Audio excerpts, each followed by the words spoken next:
First contact protocol broken. The crystalline spires of Zephyr Prime trembled as another shockwave rippled through the planet's crust. In the depths of the high command bunker, Commander Xylo Nereth watched the tactical display with growing horror. Red markers swept across the holographic star map like a plague, consuming system after system. The harvesters had awakened, and nothing seemed capable of stopping them. Status report. Xylo commanded, his translucent blue skin flickering with stress patterns that betrayed his inner turmoil. Around the command center, other Zephyrians worked frantically at their stations, their elegant fingers dancing across light-based interfaces. Sub-Commander Vela turned from her station, her usually melodious voice tight with fear. "We've lost contact with the Altair colonies. All 7 worlds. The automated distress signals stopped transmitting 43 minutes ago." Xylo closed his 3 eyes and tried to center himself using the ancient meditative techniques of his people. It didn't help. In the span of 6 months, they had watched helplessly as the harvesters consumed 42 worlds, stripping them bare of all metal, all technology, all life. The ancient machines were methodical, relentless, and apparently unstoppable. "Sir," called Communications Officer Thane from across the chamber, "we're receiving scattered reports from the Centauri Defense Fleet. They're requesting immediate reinforcement." "Send everything we have," Xylo replied automatically, though they both knew it wouldn't matter.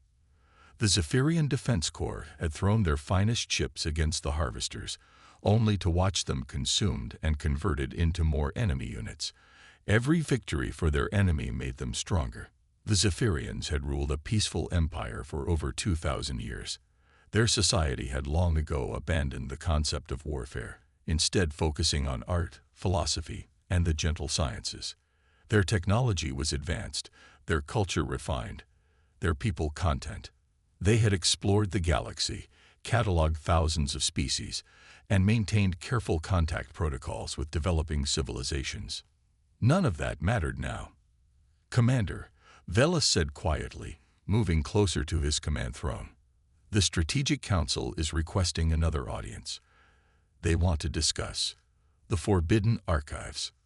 Xylo's skin darkened to a deep purple. The Forbidden Archives contained records of every species the Zephyrians had encountered and subsequently quarantined. Dangerous species, violent species, species deemed too unpredictable or aggressive for galactic civilization. "Absolutely not," he said firmly. "We've discussed this. The risk is too great. Sir, with respect, we're facing extinction. Perhaps it's time to reconsider what constitutes an acceptable risk." Before Xylo could respond, alarms began blaring throughout the command center. The main display shifted to show incoming data from their long-range sensors. A massive harvester fleet was approaching the Zephyr system, larger than any they had previously encountered. "Time to arrival?" Xylo asked, his voice barely above a whisper. 18 standard hours. "Sir." 18 hours until the harvesters reached Zephyr Prime. 18 hours until the heart of their civilization was torn apart and consumed. Xylo looked around at his staff, seeing the same desperate realization in their expressions. They had run out of conventional options. "Bring me the Forbidden Archives," he said finally. 2 hours later, Xylo sat alone in his private chamber, reviewing files that had been sealed for centuries. Species after species of violent, unpredictable beings scrolled past his vision. The Korthek, who had turned their entire star system into a military fortress. The Nexeri, whose idea of diplomacy involved public executions. The Threx, who had somehow weaponized their own planet's gravity. And then he found them. File designation: Species 23,847. Planet designation: Earth. Classification: Extreme hazard. Permanent quarantine recommended. Xylo read the scout reports with growing fascination and horror. Earth was classified as a metal death world, a planet where the dominant species had somehow learned to thrive despite impossible conditions. Extreme temperature variations, toxic atmospheric composition, dangerous radiation levels, and most remarkably, a surface covered in refined metals and technological debris. The humans, as they called themselves, had apparently poisoned their own world with industrial waste, turned vast areas into toxic dumps, and somehow adapted to live among the wreckage. The scout reports described beings who could survive in environments that would kill most galactic species within minutes. They built tools from garbage, weapons from scrap, and entire cities from the bones of dead technology. Most disturbing of all, they seemed to thrive on conflict and chaos. The reports showed them fighting constant wars, not for resources or territory, but apparently for the simple challenge of it. They had developed thousands of different ways to kill each other, and then turned those same innovations toward surviving in their hostile environment. They were, by every measure the Zephyrians used, the most dangerous species ever catalogued. They were also, Silo realized with growing excitement, possibly the only species in the galaxy uniquely suited to fight the Harvesters. The Command Council meeting that followed was the most contentious in Zephyrian history. Elder counselors who had lived for centuries stood and argued with passion that would have been considered barbaric in normal times. "This is madness," declared Counselor Prima, her ancient voice carrying across the chamber. "The humans are quarantined for excellent reasons. They are violent, unpredictable, and technologically primitive. What could they possibly do against the Harvesters that our fleets cannot?" Silo activated the holographic display, showing images from the Earth scout files. "Look at their world, Counselor. Look at what they've done to their own planet. They've stripped it of resources, covered it in metal debris, and learned to build everything they need from waste and scrap. The Harvesters consume refined technology and convert it to their purposes. But humans have learned to fight with garbage." "Even if that's true," interjected Counselor Vell, "how do we even contact them? They lack faster-than-light communication. It would take months to reach them through conventional means." "We send them the technology," Silo replied. "A complete FTL communication array, along with instructions for assembly. If they're as resourceful as the reports suggest, they'll figure it out." The debate raged for hours. In the end, desperation won. With the Harvester fleet less than 12 hours away, the Council voted to break the ancient quarantine protocols. They would contact Earth. On the other side of the galaxy, Dr. Elena Vasquez was working late in her laboratory at the Global Communications Research Center. The former SETI facility had been repurposed for quantum communication experiments, and Elena had been leading the team trying to develop faster-than-light messaging for over a decade. The signal came through at 11:47 p.m. local time. Elena stared at her instruments in disbelief. The patterns flowing across her screens were clearly artificial, too complex and structured to be natural cosmic radiation. But more than that, embedded within the signal were what appeared to be detailed technical schematics. "Rodriguez," she called to her night shift partner. "Get over here and look at this." Dr. Carlos Rodriguez, a quantum physicist and Elena's closest colleague, examined the data stream with growing amazement. "This isn't random noise, Elena. This is a construction manual." Over the next 6 hours, Elena and her team worked frantically to decode the signal. What they found defied every assumption they had about humanity's place in the universe. The transmission contained detailed plans for building an FTL communication device, along with a simple message encoded in mathematical principles. The message was brief and terrifying. "Urgent. Need help. Ancient machines consuming everything. You are survivors of Metal Death World. Please help. We'll provide coordinates and compensation." Elena immediately contacted her government liaisons, who contacted their superiors, who within hours had assembled a crisis team of the world's leading scientists, military strategists, and political leaders. The abandoned missile facility in Nevada became the center of humanity's first contact with alien intelligence. Captain Rex Bulldog Morrison arrived at the facility in full military dress, his weathered face set in the permanent scowl that had earned him his nickname.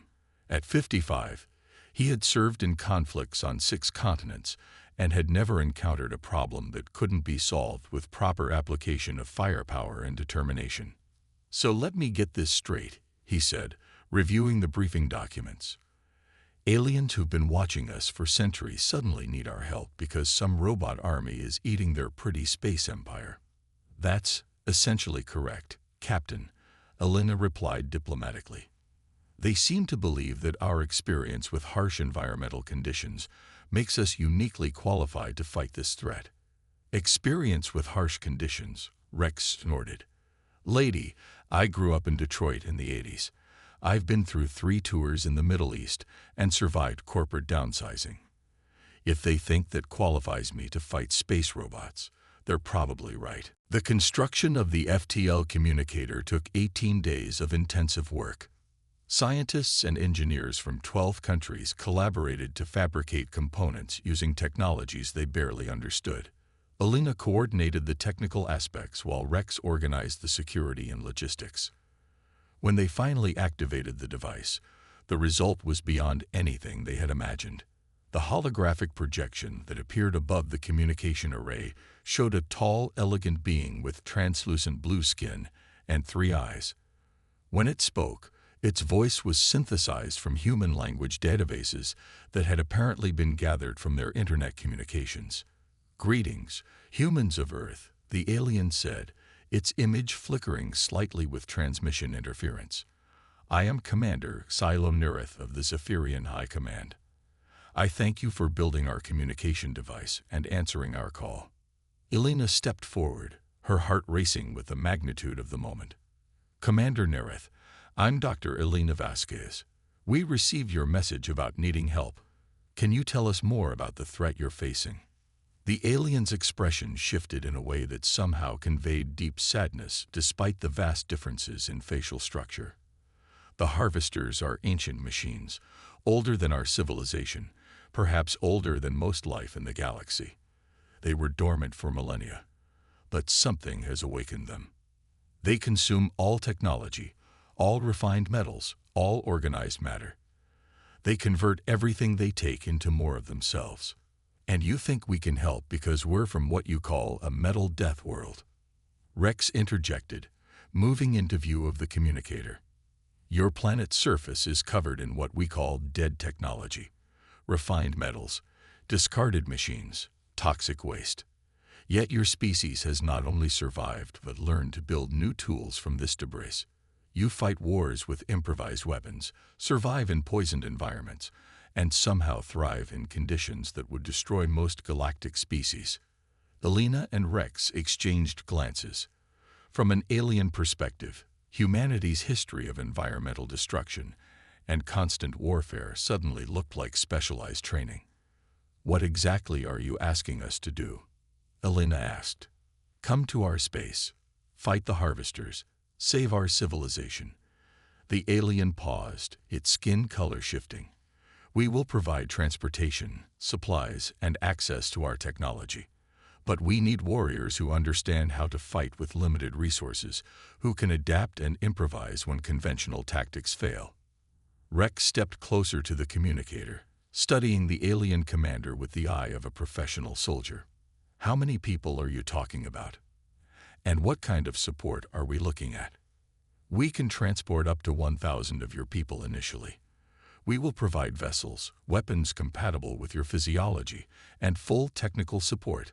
But I must warn you, this is not a conventional war.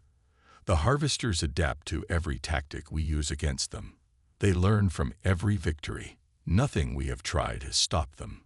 "Then you haven't tried what we're going to show you," Rex said with grim satisfaction. The conversation continued for hours as technical details were exchanged and plans were made. Elena found herself serving as both translator and coordinator, helping bridge the gap between human military thinking and alien tactical concepts.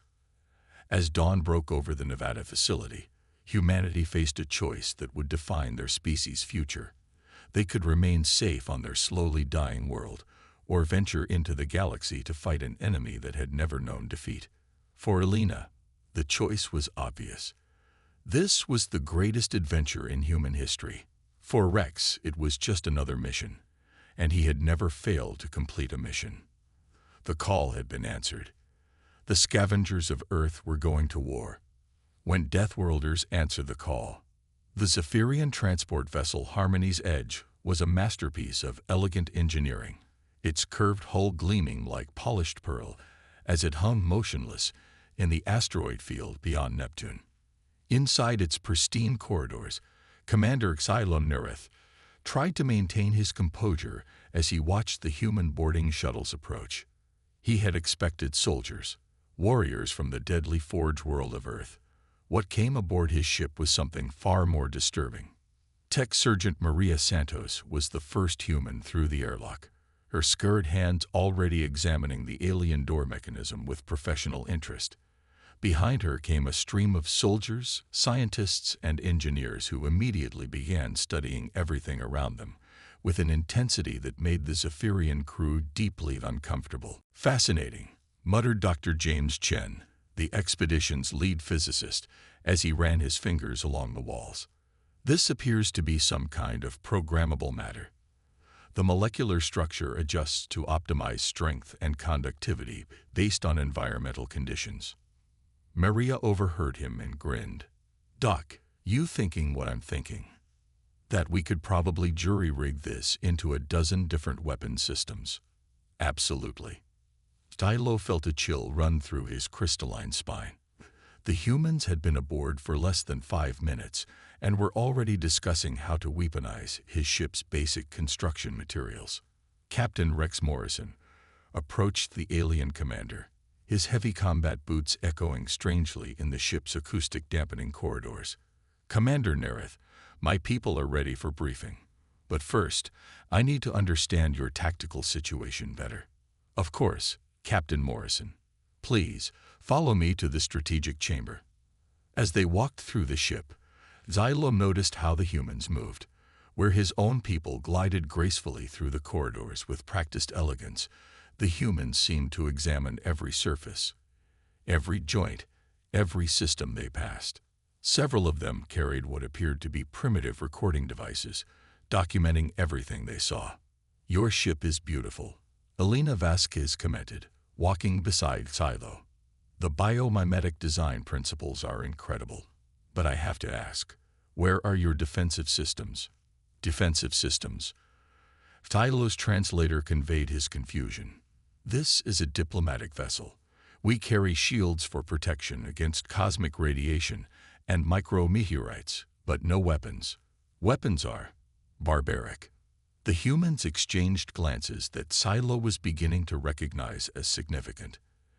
In the 3 days since first contact, he had learned that human facial expressions conveyed far more information than Zephyrian bioluminescent patterns. The strategic chamber was a marvel of holographic technology, capable of displaying real-time information from across the galaxy. As Xylo activated the systems, the room filled with a 3-dimensional map showing the current state of the war. Red zones marked harvester-controlled space, which now encompassed nearly a third of former Zephyrian territory. Blue zones indicated areas still under Zephyrian control, but many were flickering, indicating they were under active attack. "Show them the harvesters," Elena requested. The display shifted to show recorded footage of the enemy. The harvesters were unlike anything the humans had expected. Not the sleek death machines of their science fiction, but crude, angular constructs that looked like they had been cobbled together from industrial waste and starship hulls. "They're scavengers," Maria breathed, her eyes lighting up with recognition. "Look at the construction. They're not manufacturing new components. They're using whatever they can find and adapting it." Dr. Chen leaned forward, studying the tactical data. "Commander, can you show us how they typically attack?" The hologram displayed a typical harvester assault. The machines would emerge from hyperspace in massive swarms, overwhelm local defenses through sheer numbers, then begin the systematic consumption of everything metallic on the planet's surface. Within hours, they would strip entire worlds bare and use the raw materials to construct more of themselves. "We've tried everything," Xylo explained, his skin darkening with despair. "Focused energy weapons, gravitational mines, even dimensional barriers. They adapt to every tactic within hours. Our greatest victory was destroying 67 harvester units while losing only 12 ships. But they simply incorporated our ship designs into their next generation of units. Rex studied the tactical display with the eye of a professional soldier. You're fighting them like they're a conventional enemy. But they're not. They're a virus. And you don't fight a virus with bigger guns. You fight it with an immune system. I don't understand. You will, Rex said grimly. When do we reach the combat zone? We will arrive at Kepler Station in 8 hours. It's our last major shipyard facility, currently under siege by a harvester fleet. Perfect. My people need to see these things in action. The next 8 hours were among the most chaotic in Silo's long life. The humans had spread throughout his ship like some kind of benign infection. Examining systems, asking endless questions, and engaging in rapid discussions filled with technical terms his translator couldn't process. Maria Santos had somehow convinced the ship's engineer to give her access to the fabrication systems and was currently building what she called field modification kits from materials she claimed were just lying around. Dr. Chen had established himself in the ship's laboratory and was conducting experiments that made the Zephyrian science staff deeply nervous. Most disturbing of all, Captain Morrison had gathered his soldiers in the cargo bay and was conducting what he called tactical preparation, which appeared to involve hitting each other with improvised weapons while shouting encouragement. Are they always like this? Philo asked Alina, who seemed to be the most reasonable of the humans. You mean creative, curious, and slightly manic. Alina smiled. Actually, this is them being relatively calm. Wait until they get excited. I'm not sure our civilization is prepared for excited humans. Alina's expression grew serious. Commander, I need you to understand something. When we first received your message, my government assembled teams of experts to analyze what we knew about your situation. The conclusion was unanimous. By any conventional measure, you should have won this war easily. Your technology is centuries ahead of these harvesters. Your ships are faster, your weapons more powerful, your coordination superior. Then why are we losing? Because you're thinking like a civilized species. The harvesters don't follow the rules of civilized warfare. They're chaotic, adaptive, and completely unpredictable. Fighting them with conventional tactics is like trying to catch smoke with a net.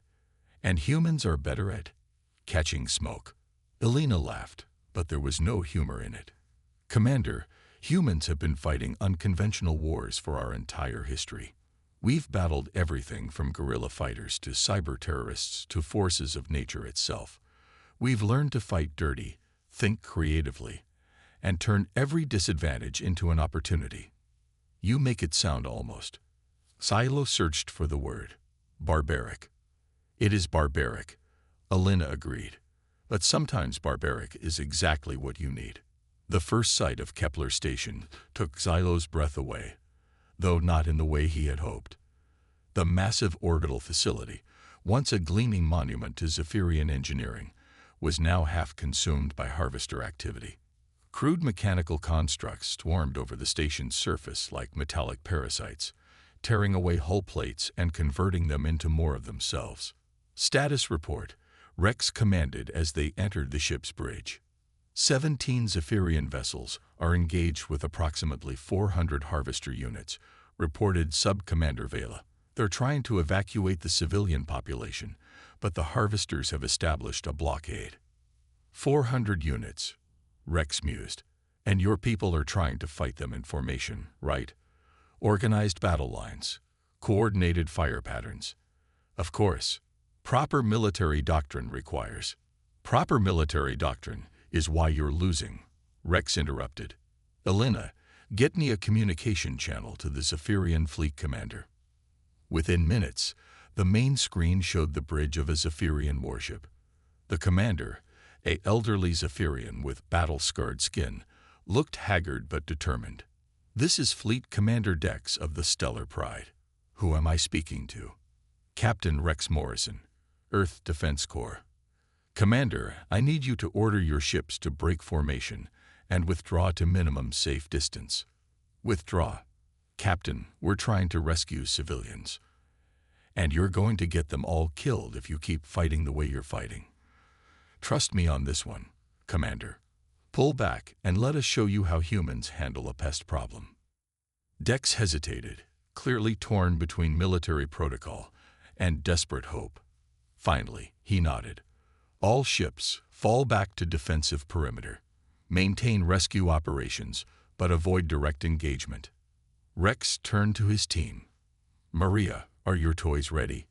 Tech Sergeant Santos grinned, hefting a device that looked like it had been assembled from spare parts and duct tape. Locked and loaded, Captain. Though I should mention that Commander Nerith's people are going to hate what we're about to do to their nice clean space. Dr. Chen, how's your project coming? The physicist looked up from a complex device covered in warning labels. The quantum resonance disruptor is ready for field testing, though I should note that the theoretical framework is somewhat experimental. Maria, deployment in 60 seconds. Chen, stand by for my signal. Belina, start recording everything. The rest of the galaxy is going to want to see this. Tylo watched with growing horror as the humans prepared for battle. Nothing they were doing followed any recognized tactical doctrine. Instead of organizing into formations, they were scattering their forces seemingly at random. Instead of targeting the largest enemy units, they appeared to be aiming for empty space. Captain Morrison, he said urgently, your people appear to be confused about the enemy positions. No, Commander. We know exactly where they are. We're just not planning to fight them where they expect. Maria's voice crackled over the communication system. Package deployed, Captain. ETA 30 seconds to target zone. On the tactical display, Hilo watched as dozens of small objects scattered throughout the battle area.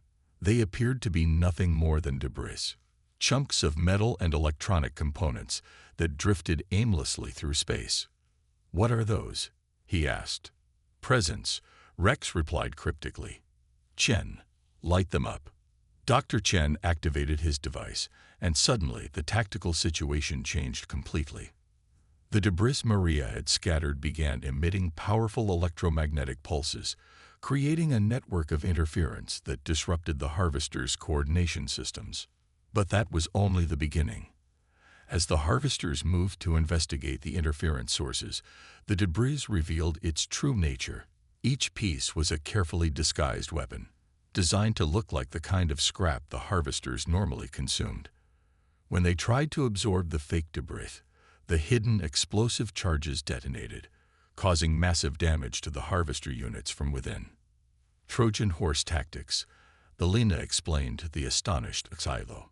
Make your weapons look like something the enemy wants, then let them bring the weapons inside their own defenses.